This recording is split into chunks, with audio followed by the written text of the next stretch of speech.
What if being normal was literally an exhausting full-time job? Think about that for a second. Imagine waking up every single day knowing that just to get through a basic conversation at work, or to order a coffee, or to make a friend, you had to actively perform a character. You're not just being polite, you're calculating every single facial expression, every movement, and every word you say. It completely flips our idea of typical social interaction on its head, right? Well, today, we are plunging beneath the surface to look at a phenomenon that millions of people experience every single day. Welcome to This Explainer. Today, we're uncovering a profound psychological phenomenon that clinical researchers call autistic camouflaging.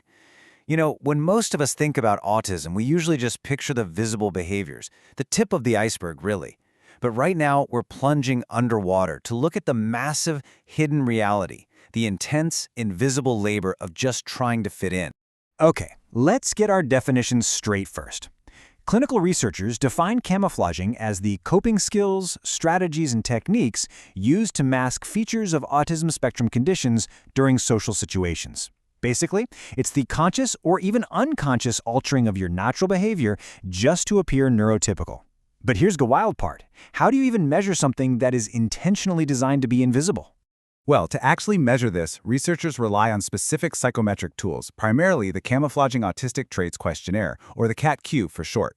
Before tools like this were developed, this deeply hidden, underwater mass of psychological labor was mostly just anecdotal. People talked about it, but it wasn't quantified.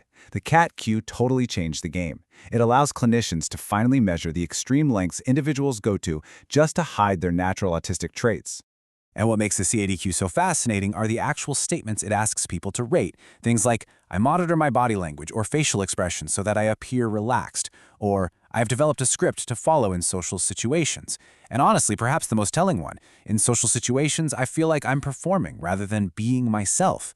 These aren't just abstract clinical concepts, you know. They are the tangible daily realities of putting on a constant performance.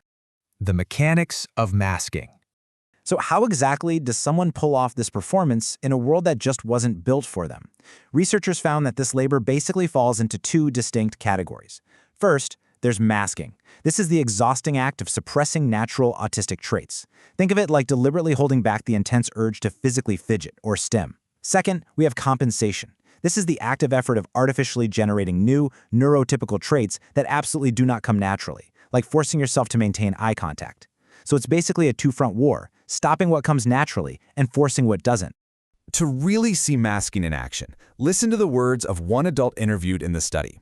I prevent myself from doing any particularly visible or otherwise noticeable stims.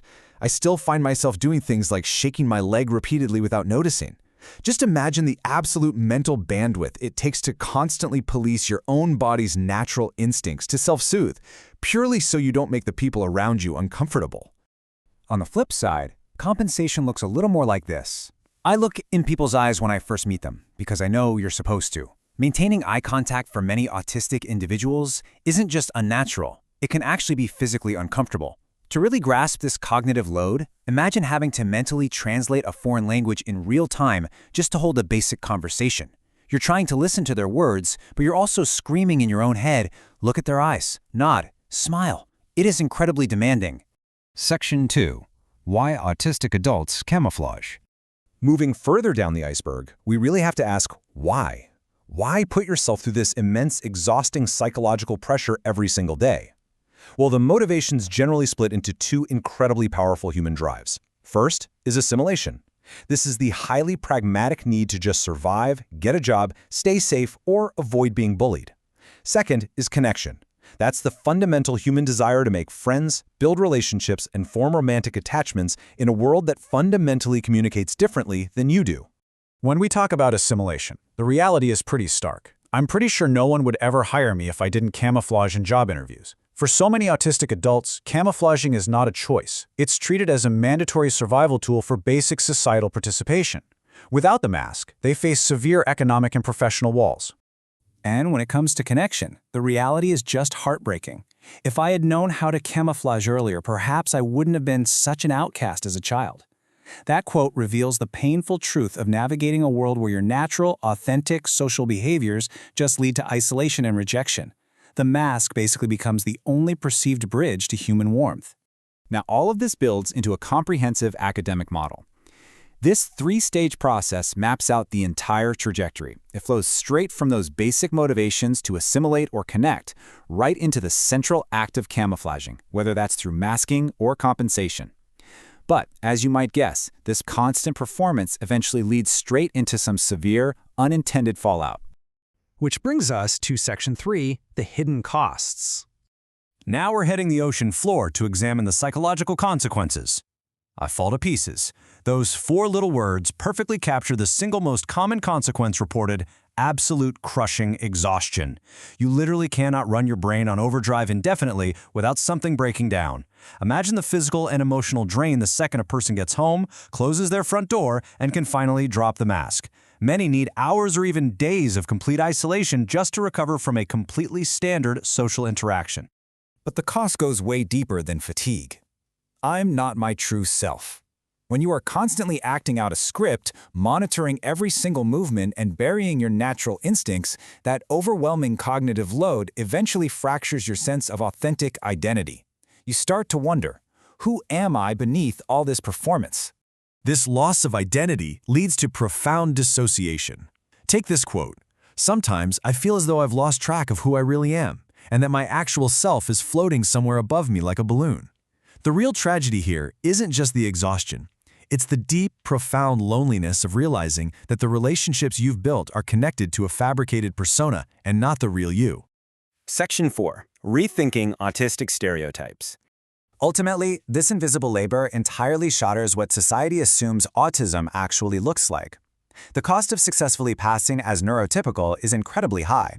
Because these individuals appear quote-unquote fine on the outside, their diagnoses are missed, delayed, or actively questioned by doctors. This research perfectly explains the historical underdiagnosis of women and girls who are often heavily socialized to camouflage from a young age. They frequently receive misdiagnoses of anxiety or eating disorders instead. But the research is also crystal clear on this. This dangerous invisibility affects high-masking individuals of all genders, leaving them entirely without clinical support. One participant's experience hits the nail on the head. The amount of girls that aren't diagnosed because they are more likely to camouflage than boys is really bad. I went for so long without being diagnosed because they didn't know that I could pretend to be normal. Being too good at pretending actively works against them. It totally blinds teachers, parents, and even trained clinicians to their very real internal struggles. It creates this terrible catch-22 paradox. People need to learn how to drop the camouflage when in situations such as medical assessments. Otherwise, they may be under-assessed for support as they appear to be coping. Think about that. The very survival mechanism they use to function and stay safe in society is the exact same mechanism that prevents them from getting medical and psychological help. They look like they are coping fine, but they are literally drowning on the inside. As we wrap up this explainer, we really have to turn the mirror back on ourselves and ask a fundamental question. Should autistic people have to camouflage just to survive, or should society change its definition of normal? Is it time for us to finally build schools, workplaces, and social environments that don't demand this crushing, invisible labor from people? It's a massive shift in perspective, for sure, but understanding the hidden depths of the autism iceberg is the very first step. Thanks for joining me on this deep dive. Keep questioning the world around you, and I'll catch you in the next one.